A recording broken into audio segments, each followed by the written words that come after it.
Radha Vallabh Shri everyone Radha Vallabh Shri everyone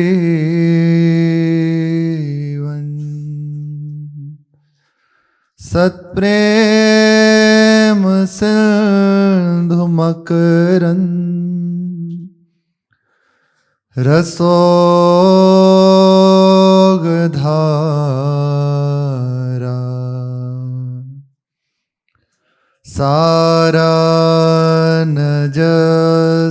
सारानजस्रमभिता स्रवदाश्रितेषु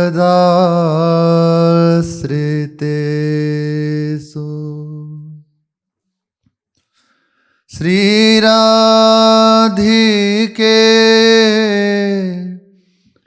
तब कदा चरणारविंदम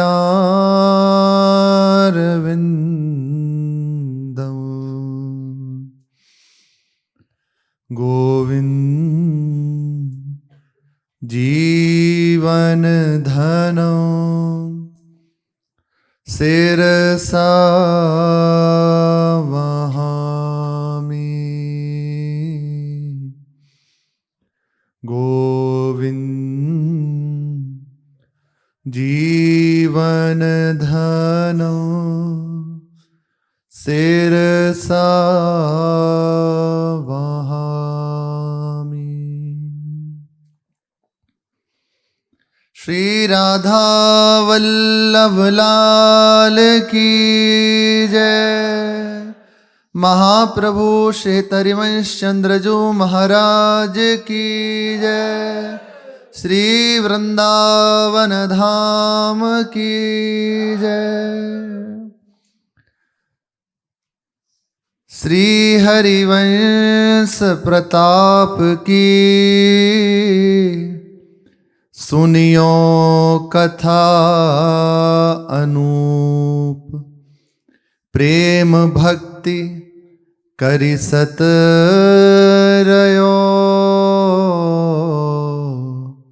by सुंदर रूप। सतसंगति ते ओ धरे जिहिति विधि जो होय। भगवत यह निर्धार है संशय करो न कोय। संशय करे न कोय। जिस जीव को भगवान की अनुरागी प्रेमी महापुरुषों का सानिध्य प्राप्त हो जाता है, निश्चित हो गया उसका महामंगल। उसे उस दुर्लभ वस्तु की प्राप्ति जो ना किसी साधन से प्राप्त हो सकती है, ना ही किसी के आशीर्वाद से, ना किसी के वरदान से, जो बड़े बड़े शास्त्रों में भी अलक्षित रूप से है। यदि महापुरुषों का सानिध्य प्राप्त हो जाए तो कोई भी कैसा भी क्यों ना हो, उसे वह दुर्लभ स्थिति प्राप्त हो सकती है। पूज्य श्री राधा बाबा भाई जी के अंदर इच्छा हुई एक बार कि भ्रमण करने के लिए चलते हैं। बाबा का नियम था कि भाई जी की समीपता ही, चाहे जहां रहें भाई जी, बाबा साथ ही होंगे। बाबा का सन्यास भाई जी का शरीर था, जैसे क्षेत्र सन्यास, धाम सन्यास, ऐसी बाबा ने सन्यास ही बाबा श्री भाई जी महाराज के शरीर का लिया था। जहां श्री भाई जी का शरीर वहीं हम रहेंगे। जब शरीर शांत हुआ पूज्य भाई जी का, तो जहां शरीर शांत हुआ वहीं टीन छवा कर बाबा रहने लगे।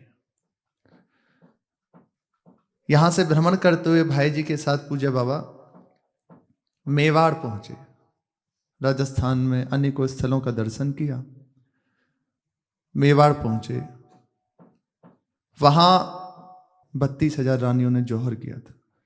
वे वहां गए तो बाबा को ऐसे दिखने लगी वे सब, और सब पुकार रहे हैं कि हमारा उद्धार हो। कोई संबंध तो नहीं है अभी। बाबा ने श्री ठाकुर जी से कहा, प्रभु इन सब पे कृपा करो। इन्होंने पातिव्रत के लिए अपना जीवन समर्पित कर दिया। ऐसा आता है अलाउद्दीन खिलजी, हाँ, वे उनकी दृष्टि जब बिगड़ी तब शरीर को भी नहीं रहने दिया, आग में झोंक दिया कि कहीं शरीर मानो छोड़ दिया, अभी जहर खा किया कैसे भी, तो बाद में शरीर का शोषण ना करें। इसलिए शरीर को, यही प्रथा थी पहले, शरीर को जलाने की, कहीं इस शरीर पे भी कोई दूषित भाव ना करे मरण के बाद भी, इसलिए सती हो जाती थी। 32,000 रानियों ने एक साथ उस जौहर में प्रवेश कर गए। बाबा ने जब ये बात देखी तो बड़ा हृदय में क्लेश हुआ, और पूज्य बाबा ने श्री ठाकुर जी से कहा, इन सब ने पातिव्रत्य के लिए अपना जीवन समर्पित कर दिया, इनका मंगल नहीं हुआ, आज तक ये भटक रही है, ये सब मैं देख रहा हूं प्रेत रूप में है, आत्महत्या करी है, इनका उद्धार करो प्रभु। ठाकुर जी ने कहा, बाबा बहुत हैं, एक दो नहीं है। तो ठाकुर जी से श्री बाबा बोले, तुम्हारा चला क्या जाएगा, तुम्हारा कुछ खर्चा हो रहा है। चुप हो गए। उन्होंने कहा, इन सबका मंगल होना चाहिए, हम तब तक यहां से जाएंगे नहीं जब तक ये सब परम पद को नहीं जाएंगे। बैठ गए बाबा वहां। ठाकुर जी की दृष्टि बाबा की ओर, बाबा की दृष्टि ठाकुर जी की ओर। तो मानो ठाकुर जी मनाने लगे, ठीक है करते हैं। और बस श्री ठाकुर जी ने करुणाभिनी दृष्टि से देखा, 32,000 एक साथ गोपी स्वरूप धारण करके महल में प्रवेश कर गए। श्री ठाकुर जी गोपी रूप धारण करके, किसी भी तरह जो नहीं प्राप्त हो सकता था। अब बताओ कहां वे साधन करती, प्रकट में किसका सत्संग करते, किनके उपदेश सुनती, पर अहेतु की कृपा फिर होगी। संत का सानिध्य प्राप्त हुआ और सब गोपी स्वरूप होके श्री ठाकुर जी के समीप पहुंच गए। वहीं से जब आगे बढ़े तो धाय मां, पन्ना धाय, उनका प्रसंग आता है, अपने पुत्र का बलिदान कर दिया। बहुत इतिहास से बहुत बड़ा है, पहले ये पढ़े थे। तो अपने पुत्र को भी उन्होंने, क्योंकि धाय मां थी और रक्षा में थी, बचा लिया उसे और अपने पुत्र का बलिदान कर दिया। बहुत उनकी वहां एक तरह से पूजा की जाती है। उन्हें भी देखा, उनका भी उद्धार नहीं हुआ। उन्होंने कहा, प्रभु इन पे कृपा करो, ऐसे नहीं कि बाबा अब तो 32,000 वे करा दिए, आप कितने कराओगे। बोले नहीं, आपको करना ही पड़ेगा। तत्काल देखा, यशोदा जी की गति प्रदान करी और गई सब ठाकुर जी के पास। अभी की चर्चा है, ये कोई ऐसे काल्पनिक बात नहीं है। संत का सानिध्य कैसे भी प्राप्त हो जाए। सत्संगति से उद्धरे, जिहि तिहि विधि जो होय, संशय कोई मत कीजिए। इसीलिए श्री भगवत मुनि जी कह रहे हैं, यह निर्धार है, यह सत्य बात है, परम सत्य बात है, इसमें संशय मत करो। संत का सानिध्य प्राप्त हो गया, महामंगलमय बात हो गई। अब एक और चंबल के आसपास की घटना है। चंबल क्षेत्र है, तो वहीं कोई आसपास एक गांव, तो वृंदावन के एक संत थे, उनका नाम तो सीताराम दास जी था। बाद में हरे राम बाबा, क्योंकि वे हर समय महामंत्र का जप करते रहते थे, इसलिए हरे राम नाम पड़ा। तो यहां से वहां भ्रमण करते हुए पहुंचे बाबा। अब बाबा की बड़ी अद्भुत स्थिति, वे किसी के घर तो जाते नहीं और किसी की न्योते में भी नहीं जाते। यदि बाबा को बुलाना है तो आयोजन कराओ अखंड नाम कीर्तन का, तब बाबा आएंगे। बाबा की एक अद्भुत रीति थी और हर समय प्रेम में डूबे हुए रहते बाबा। बाबा वहां पहुंचे उस गांव के निकट। गांव वालों ने बहुत प्रार्थना करी, बाबा कृपा करके पधारो। नहीं नहीं नहीं, हम नहीं आएंगे। और गांव के बाहर ही एक स्थान पर समी के वृक्ष के नीचे झोपड़ी बनाकर रहने लगे बाबा। अब रहते थे, खूब आनंद से कुछ समय बीता। तो बाबा की सेवा में उसी गांव का एक बालक आता था नित्य। वे श्री पूज्य बाबा को उठाता और सेवा करता और मधुकरी आदि करा के चला आता। ऐसे दिन बीत रहे थे। एक दिन बाबा ने उससे कहा, देख तू कल सुबह 3 बजे आ जाइयो। उससे कहा, हम कह रहे हैं ना बस सुबह 3 बजे आ जाना। उसने कहा, बाबा इतनी जल्दी? बोले हाँ, कहीं जाना है, 3 बजे आ जाना। वो राजी हो गया। ज्यादा प्रश्न उत्तर कुछ किए नहीं उसने। ठीक है बाबा, आ जाऊंगा। और इतना कह के वे वापस आ गया। अब प्रातःकाल 3 बजे ही और उससे पहले ही वे आया, खिड़की खोली, बाबा को उठाया और बाबा को नित्य क्रिया आदि करा के तैयार करके कहा, बाबा चलो। तो बाबा का झोला और जो दंड था साथ लिया और आगे आगे चलने लगा। बाबा को कुछ ठीक नहीं लगने लगा कि कुछ तो बात है। चलते चलते देखा उसका जो आकार था वो बहुत विशाल हो गया उसी बालक का। फिर थोड़ी देर में देखा कि साधारण रूप में आ गया। फिर कुछ थोड़ी देर में वे अपना कभी आकार बदलता, कभी कोई स्वरूप बदलता। बाबा खड़े हो गए।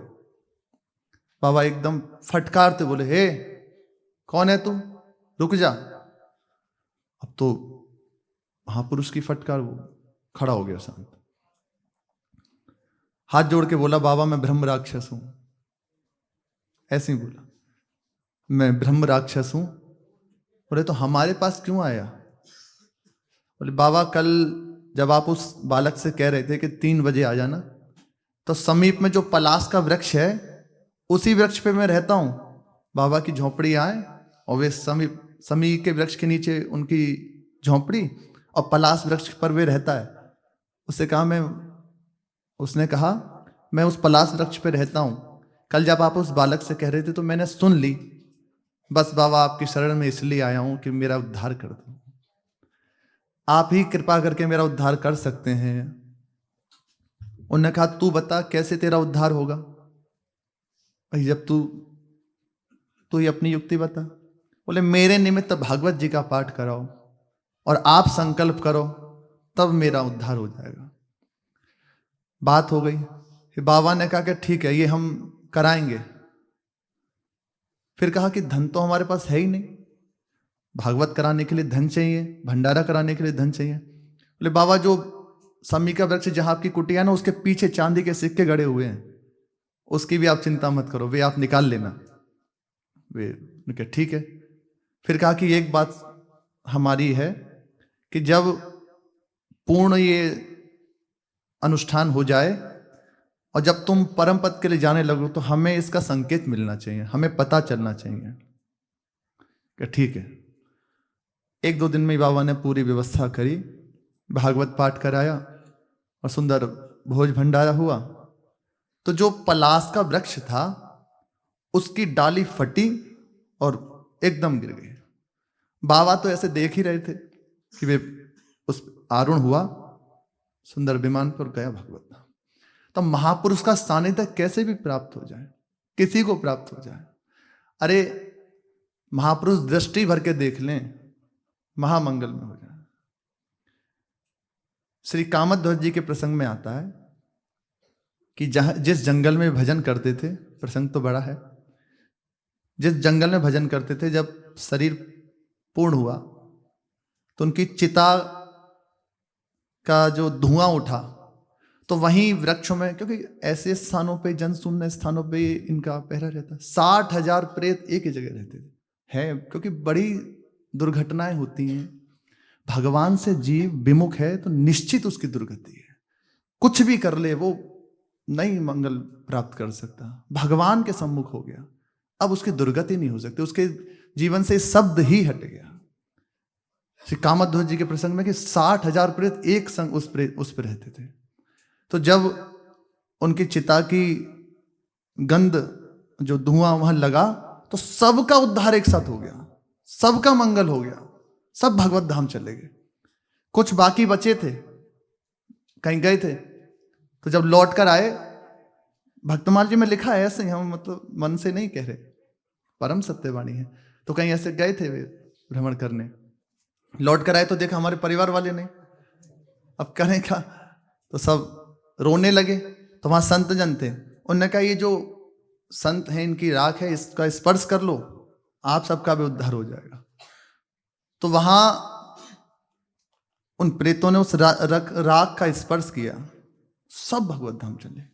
अनेकों संतों ने वहां स्पर्श किया, सब महाप्रेम उन्मत्त हो गए। महामहिमाशाली है, बस विश्वास कर ले। और ना भी हो, अभी और बड़ी बात है, ना भी हो वस्तु गुण कहीं नहीं जाएगा। आप बर्फ का स्पर्श बिना भरोसे करें कि अरे तो वो अपना कार्य करेगी, इलेक्ट्रिसिटी को आप छुओ तो करंट मारेगी, तो वे अपना जब ये साधारण प्राकृतिक चीज अपना गुण नहीं छोड़ सकती, सच्चिदानंद में भगवान के जन, उनका प्रभाव कैसे दूर हो जाएगा। आज के प्रसंग में ऐसा ही है। श्री कर्मठी बाई जी, महाप्रभु के प्रताप से ऐसी दिव्य स्थिति प्राप्त हुई। अब सुनी एक कर्मठी बाई, ताकी कथा परम सुखदाई। विप्र एक पुरुषोत्तम नाम, काथरिया बागर विश्राम। कन्या एक तासुके भई, ब्याहत ही विधवा हो गई। तप व्रत सुचि संयम में रहे, ताते नाम कर्मठी कहे। 12 वर्ष वय क्रम भयो, विधना ठाठ और ही ठयो। पति पितु दो कुल के जू समाये, ताऊ विरध भक्ति मन भाए। श्री कर्मठी बाई जी ये बागर नामक गांव के निवासी श्री पुरुषोत्तम जी, एक ब्राह्मण थे जिनका नाम पुरुषोत्तम, उनकी पुत्री थी। इनके जो ताऊ थे, इनका नाम था श्री हरिदास जी। ये महाप्रभु से जुड़े हुए, उनकी उपासना को स्वीकार किए हुए रस रीति में अपने जीवन को व्यतीत कर रहे थे। पर इनके प्रताप पूर्ण ब्राह्मणत्व से युक्त संपूर्ण जीवन कर्मकांड से युक्त था। इनका मुख्य भरोसा और पूरा जीवन इसी कर्मकांड में था। इनका प्रभाव श्री कर्मठी बाई जी के ऊपर भी पड़ा, उनके संस्कार उनमें भी पड़े।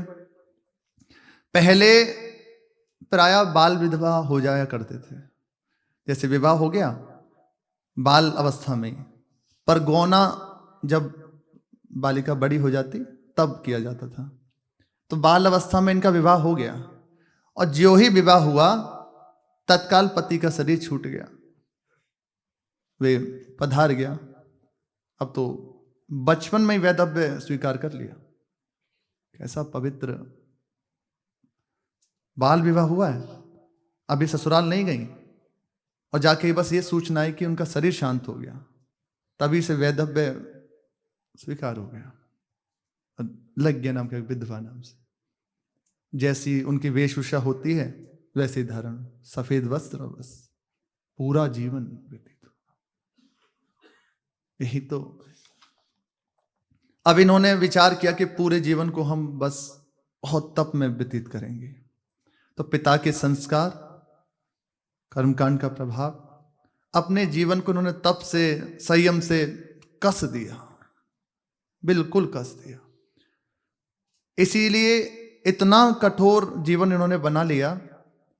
एक समय आहार करते हैं बस 24 घंटे में, और बाकी समय स्वाध्याय है, सेवा है, बस इसी में लगी रहती है, तपो में जीवन।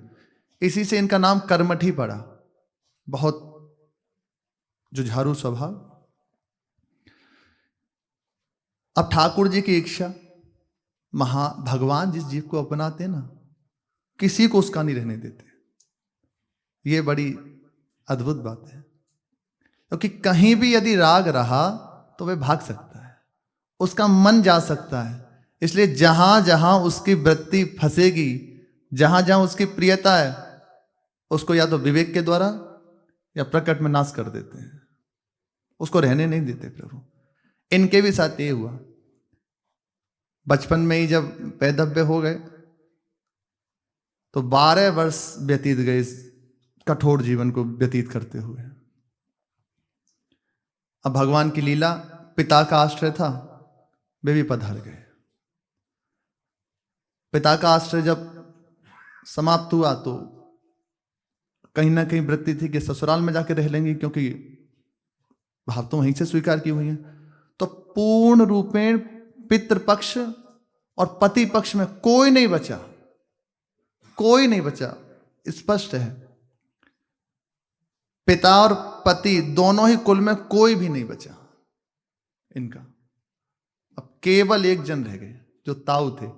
वे श्री ठाकुर जी के आश्रित थे, महाप्रभु की रसरीति स्वीकार की थी, बस यही बचे। अब इनका एकमात्र आश्रय वे ताऊ जी रह गए। इनसे मिलके थोड़ी भगवत चर्चा करते, इन्हें समझाते। अब इनके हृदय में प्राधान्य कर्मकांड का था, तप का था, और उनके हृदय में सरस भक्ति प्रभु की, श्यामा श्याम की सहज भक्ति। जब उनका सत्संग इन्हें मिलने लगा तो अब इनके हृदय में उनके सानिध्य से भगवत विश्वास जागृत होने लगा। ये मुख्य बात है। भगवान के प्रति आस्था, श्रद्धा, विश्वास ये जागृत होने लगा। एक दिन उन्होंने विचार करके कहा कि अब हमारी इच्छा है कि तुम्हारे दोनों पक्षों में कोई है ही नहीं, अब वृंदावन चल के रहते हैं, अपने गुरुदेव के सानिध्य में रहेंगे, उनकी कृपा दृष्टि से पोषण जीवन का करेंगे। प्रार्थना करी, वे राजी हो गए। सब जो तप आदि थे वे छुड़ा के कहा वृंदावन चल। बस उनकी बात हृदय में स्वीकार करी और वृंदावन के लिए आ गई। बहथल बाको नहीं सुहायो, कन्यालय वृंदावन आयो। वृंदावन चले आए और यहां आकर सबसे पहले श्री हरिवंश दरस शुभ पाए, या कन्या को नाम सुनायो। श्री हरिवंश दरस शुभ पायो, या कन्या को नाम सुनायो। गुरु पद्धति सेवा अनुसरी, श्री राधा वल्लभ अपनी करी। जब ते हित जी नाम सुनायो। अब प्रभाव क्या हुआ? जो ही उपासना स्वीकार हुई, दुख सुख असत जान विसरायो। कथा कीर्तन मिलि गुण गावे, अति उदार मन द्रव्य लुटावे। गुरु अरु इष्ट साधु सम अर्चे, उत्सव माज जो सर्व सुखर्चे।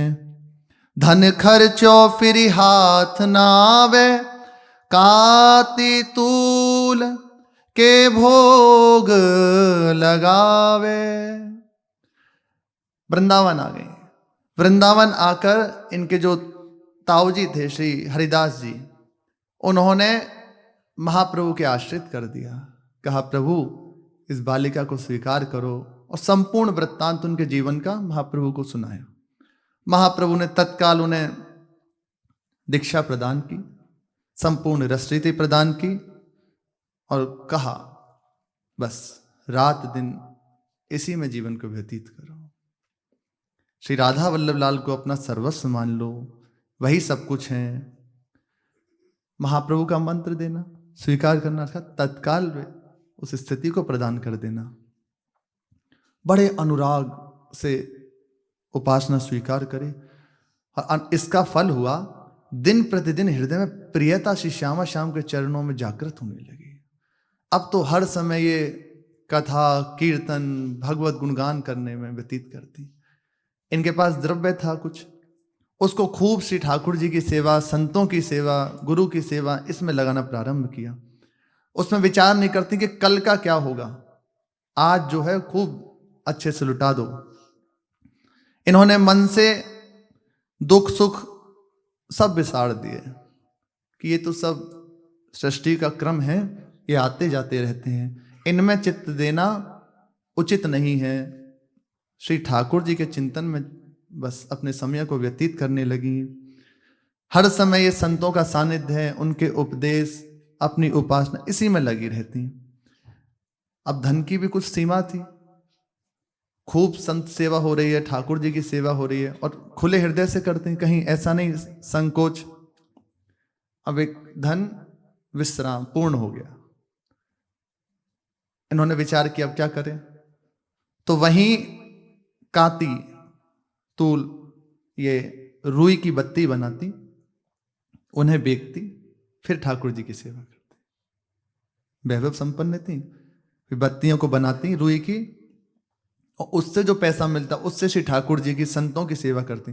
उसमें भी बड़ी अद्भुत बात ये कि कुछ बचा के नहीं रखती कल के लिए। आज जो धन आया आज ही उसको लुटा दिया पूरा, कल की प्रभु जाने। ये है बेपरवाही भरोसे की। कहीं भी इतना भी कोई संग्रह परिकर नहीं। तो ऐसे जनों का कुछ कभी रुकता है क्या? कहीं नहीं, कभी नहीं रुकता। वृंदावन के महात्मा जी थे ऐसे, प्राय अपने वृंदावन में संत हुए। वे जैसे साधु सेवा करनी है तो कह देते कोतवाल से बुला लो सब संतों को, पूरे सब बढ़िया। देखा संत जन आ गए तो सामग्री को खुली रखते थे ऐसे, और ऐसे कान में जाके कहते कि व्यवस्था में तो देर लगेगी, आपको विलंब हो जाएगा, ले जाओ सब झराए। तो संत जन ऐसे, जब पवाने वाला मौजल तो संत भी हमारे बड़े मस्त, सब ऐसे दौड़ते और जो जिसके हाथ पड़ता सब ले जाते, यहां तक कि उनके ओढ़ने बिछाने का भी चला जाता। कुछ भी ऐसे बचा के नहीं रखते, जितना आया सब खत्म। बड़े वृंदावन बड़े बड़े महापुरुष हुए। बंगाली बाबा थे सिद्ध महापुरुष, उनका नियम था नित्य पंगत पवाना, और उसमें कोई पाले आके, ऐसा नियम नहीं था कि ये हो कोई आके पाले। नित्य उनके पास भेंट आती और खूब जितनी आती सब लुटा देते। आश्रम नहीं था, रोड पे बिठा के पवाते थे बिठा देते, पाओ सब, और कोई आ जाए। बड़े बड़े अलमस्त, इतना भी उसके प्रति भाव नहीं। प्रभु की सेवा हो रही है इसलिए स्वीकार किया, नहीं तो कहीं नहीं। और ये है किस बात के लिए संग्रह करना, वो इस विषय में विचार ही नहीं, कल तक जिएंगे। आज अभी है तो खूब आनंद में समय व्यतीत हो, फिर कल की कल देखेंगे। ऐसे श्री कर्मठी बाई जी जितना भी इनके पास आता उसी क्षण लुटा देती, संतों की सेवा में, ठाकुर जी की सेवा में। बड़ा आनंद में समय व्यतीत हो रहा था। प्रभु की खूब कीर्तन, चर्चा, सेवा, संतों का सानिध्य है। ये जहां रहती थी वृंदावन धाम में, वहीं एक इनके पड़ोस में एक वैश्य रहता था। उसकी दृष्टि इनके प्रति बड़ी विपरीत थी, बिगड़ी हुई थी। बनिया एक पड़ोसी रहे, विषय बात वह देखत कहे, बहुत उपाय जतन करी हार्यो, कामी मूड दई को मार्यो।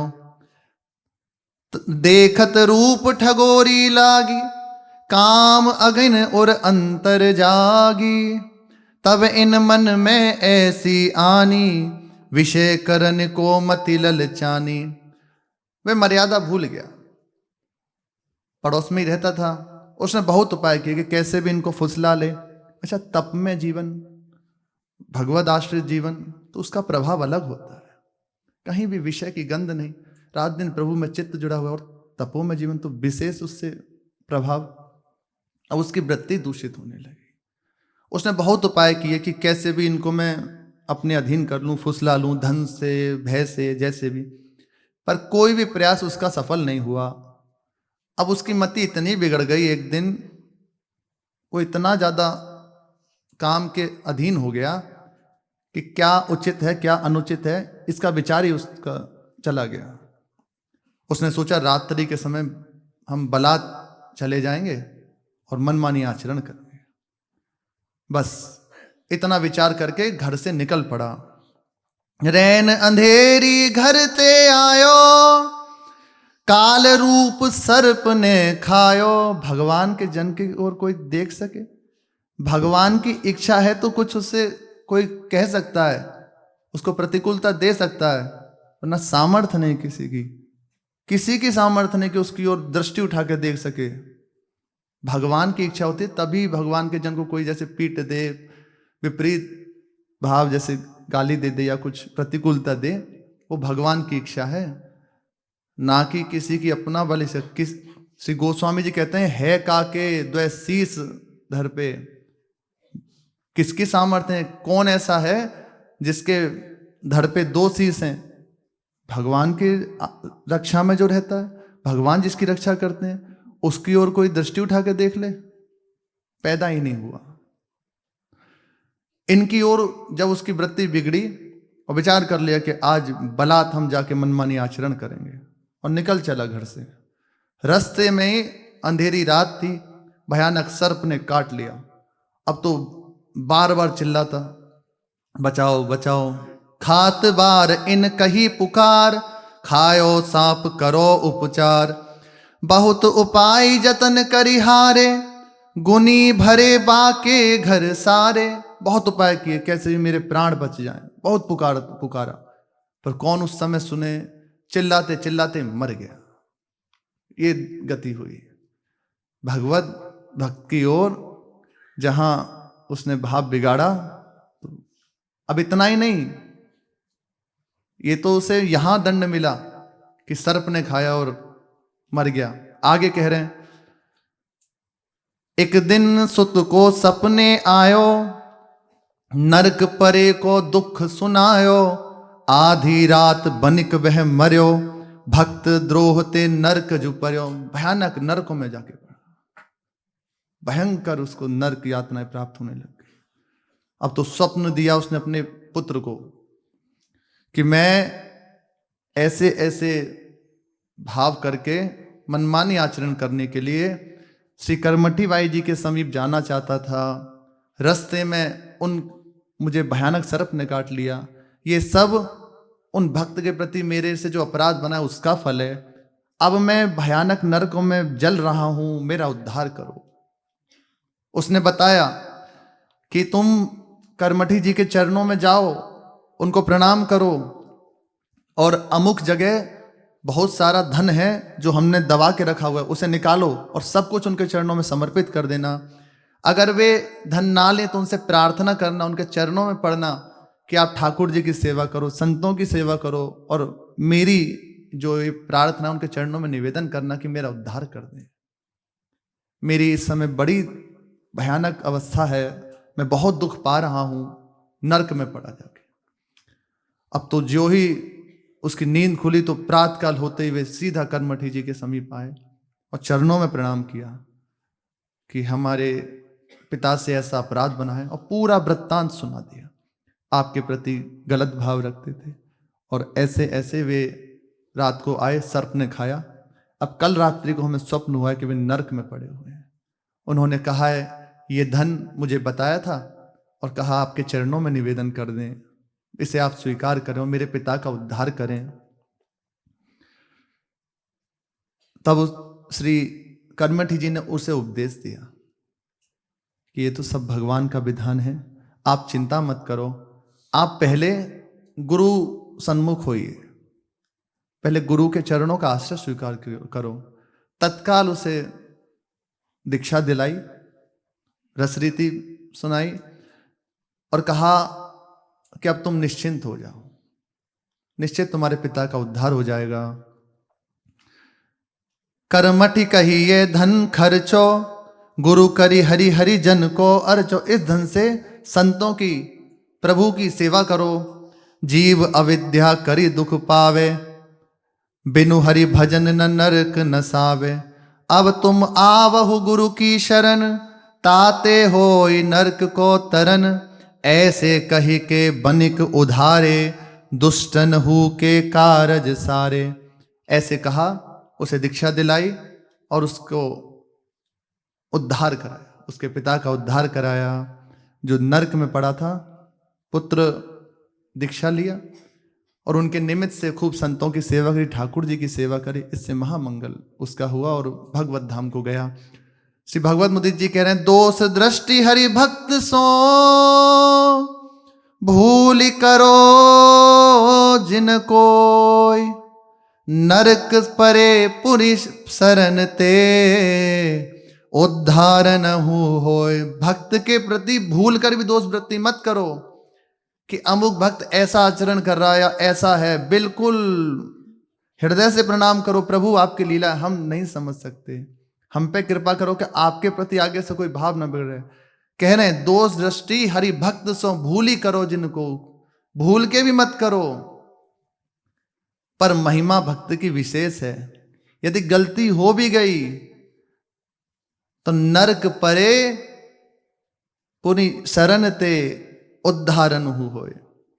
यदि जिस भक्त का अपराध बना है उस भक्त की शरण ले लो, उससे प्रार्थना करो, तो भले नरक में आपकी गति है इस समय, उसकी कृपा से उद्धार हो जाएगा, महामंगल में हो जाएगा। बस इसलिए पहले कह रहे हैं सावधान, भक्त के प्रति अपराध मत करो। और यदि हो भी गया तो उसी भक्त की शरण जाओ, वो भक्त क्षमा कर सकता है। कर्मठी बाई जी के हृदय में यद्यपि कहीं कोई रोष था नहीं, साधु का स्वभाव है, कहीं ऐसी बात ही नहीं। तत्काल उन्होंने कहा तुम निश्चिंत रहो, उनका निश्चित उद्धार हो जाएगा। हृदय से उनका मंगल विचार किया, प्रभु से विनय की, वो नरक से उसका उद्धार हो गया। और वो भी जो उनके पुत्र थे वे भी भगवान की सेवा में लगे। इनकी शेष चर्चा आगे। श्री राधा वल्लभ लाल की जय।